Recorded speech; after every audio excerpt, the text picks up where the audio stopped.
Good morning all of you. आप सभी का स्वागत है अपने यूट्यूब चैनल की कॉन्सेप्ट पर।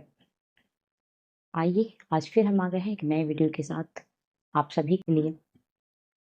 जैसा कि मैं आपसे वादा की हूँ, क्लास 10 क्लास 12 के बोर्ड एग्जामिनेशन एवं सभी प्रतियोगिता परीक्षाओं की तैयारी के लिए हिंदी व्याकरण की संपूर्ण क्लास इसी चैनल पर मैं पूरा करवाऊंगी। आज मैं फिर आ गई हूँ आपके सामने एक नए टॉपिक्स के साथ। कल का जो टॉपिक्स था हमारा वो था उच्चारण के आधार पर स्वर वर्ण के भेद, जो कल हम इसको पूरा खत्म कर लिए हैं। आज का जो टॉपिक्स है हमारा वो होगा मात्रा के आधार पर स्वर वर्ण के भेद। आइए देखते हैं मात्रा के आधार पर स्वर वर्ण के भेद। तो हिंदी में मात्रा के आधार पर स्वर वर्ण के दो भेद होते हैं। हिंदी में मात्रा के आधार पर स्वर वर्ण के दो भेद होते हैं। नंबर 1 लघु स्वर, नंबर 2 दीर्घ स्वर। दीर्घ स्वर को गुरु स्वर भी कहा जाता है। मात्रा के आधार पर स्वर वर्ण का तीसरा रूप भी होता है जिसको हम प्लुत स्वर कहते हैं। मात्रा के आधार पर स्वर वर्ण का तीसरा रूप भी होता है जिसे हम प्लुत स्वर कहते हैं, लेकिन इस स्वर का उपयोग ज़्यादातर संस्कृत भाषा में किया जाता है। मतलब प्लुत स्वर का जो इस्तेमाल है वो ज़्यादातर अधिक से अधिक संस्कृत भाषा में की जाती है। प्लुत स्वर का इस्तेमाल उस जगह होता है जहाँ पर हम किसी भी शब्द को थोड़ा खींच करके बोलने का प्रयास करते हैं। जैसे कहा जाता है ए, या कहा जाए अरे। तो ऐसे शब्द यानी जिस शब्द को हम थोड़ा खींच करके बोले ओ, तो ऐसे शब्दों के लिए हमें प्लुत स्वर की आवश्यकता होती है। तो ये प्लुत स्वर खास तौर पर अधिक से अधिक इसका प्रयोग संस्कृत में किया जाता है। ऐसे मात्रा के आधार पर हिंदी में मात्रा के आधार पर स्वर्ण के दो भेद होते हैं, लघु स्वर और दीर्घ स्वर। दीर्घ स्वर को गुरु स्वर भी कहा जाता है। देखते हैं कि लघु स्वर क्या होता है। तो लघु स्वर अ, ई, उ, री को लघु स्वर कहा जाता है। यानी अ, ई, उ, री को लघु स्वर कहा जाता है। इसकी उच्चारण का समय एक होता है। यहाँ पर एक इसलिए दिया गया है, ये अधिकतर कॉम्पिटिटिव एग्जामों में पूछे जाते हैं कि लघु स्वर के उच्चारण का समय क्या होता है। तो लघु स्वर के उच्चारण का समय एक होता है।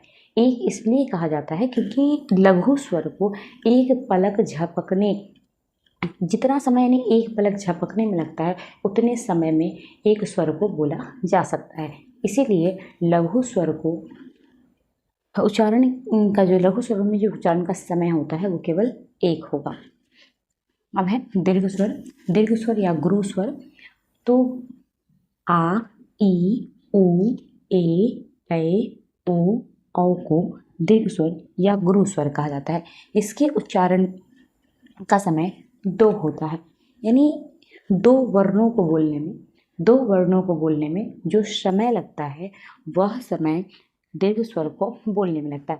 जैसा कि हम पीछे कल पढ़े थे कि आ दो अ से मिलकर के बना हुआ है, तो इसको दो वर्ण यानी दो वर्णों को बोलने में जितना समय लगता है उतना ही समय दीर्घ स्वर को बोलने में लगता है। अब दीर्घ स्वर के बाद अगला जो टॉपिक हमारा वो देखने जा रहे हैं प्लुत स्वर। प्लुत स्वर जिन स्वरों के उच्चारण में दीर्घ स्वर का भी अधिक यानी दीर्घ स्वर से भी अधिक समय लगता है उसे प्लुत स्वर कहा जाता है। जिन स्वरों के उच्चारण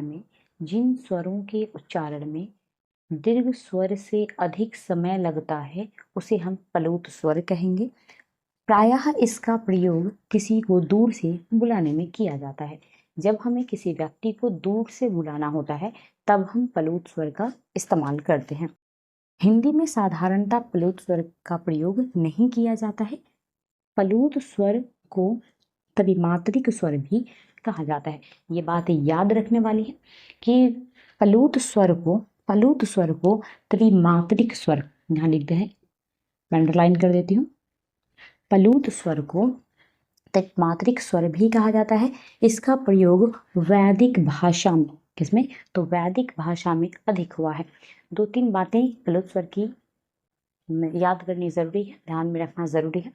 सबसे पहला कि प्लूत स्वर का इस्तेमाल किस भाषा में नहीं हुआ है, तो प्लूत स्वर का इस्तेमाल हिंदी भाषा में साधारण रूप से नहीं किया जाता है।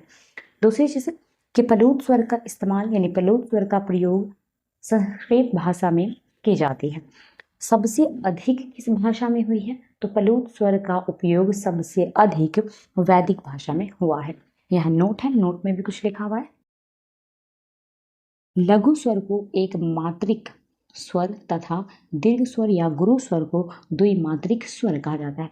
पहले ही जैसा पढ़ चुके हैं कि लघु स्वर को बोलने में एक समय लगता है, इसलिए एक मात्रिक, और दीर्घ स्वर को बोलने में 2 समय लगता है, इसलिए द्विमात्रिक, और प्लुत स्वर को बोलने में 2 से अधिक समय लगता है, इसीलिए उसे त्रिमात्रिक शब्द कहा जाता है।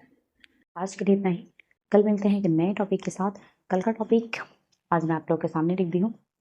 कल का टॉपिक होगा हमारा जीवा जीवा या जीव के आधार पर स्वर के भेद। कल का ये टॉपिक है हमारा। कल मिलेंगे फिर इस टॉपिक के साथ। Okay bye. अगर आपको कोई वीडियो अच्छा लगा तो लाइक करें, सब्सक्राइब करें एंड अपने दोस्तों के साथ शेयर करें।